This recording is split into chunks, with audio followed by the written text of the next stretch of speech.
Hello Mahalakshmi പുത്തൻ promo വിശേഷങ്ങളിലേക്ക് എല്ലാ കൂട്ടുകാർക്കും സ്വാഗതം. അങ്ങനെ നമ്മുടെ പുതിയ പ്രൊമോയില് മഹാലക്ഷ്മി വരികയാണ്. കണ്ണന്റെ ആ ഒരു ചലിക്കുന്ന വിരലുകൾ കാണുകയാണ്. അത് തൊട്ടിട്ട് നമ്മുടെ മഹാലക്ഷ്മി കണ്ണന്റെ കാലിൽ വീണ് കിടന്ന് കരയുകയാട്ടോ.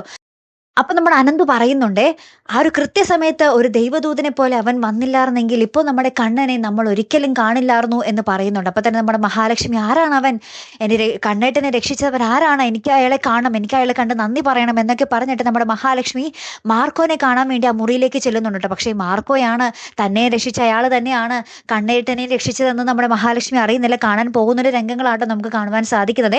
അപ്പുറത്ത് നമ്മുടെ കമലേശ്വരത്ത് എല്ലാവരും കട്ട പ്രതീക്ഷയിലിരിക്കും. അപ്പൊ നമ്മുടെ കരുണ പറയുന്നുണ്ട്, എത്രയും വേഗം ആ വാർത്ത എനിക്ക് കേൾക്കേണ്ടി വരും എന്ന് വിചാരിച്ചാണ് ഞാനിങ്ങോട്ട് വന്നത്. പക്ഷെ ഇത്രയും നേരമായിട്ടും ആ ഒരു സന്തോഷ വാർത്ത നമ്മളെ തേടി എത്തിയില്ലല്ലോ എന്നൊക്കെ പറഞ്ഞിട്ട് നമ്മുടെ കരുണ നിരാശയിലാണ്, മേഘനാഥൻ നിരാശയിലാണ്.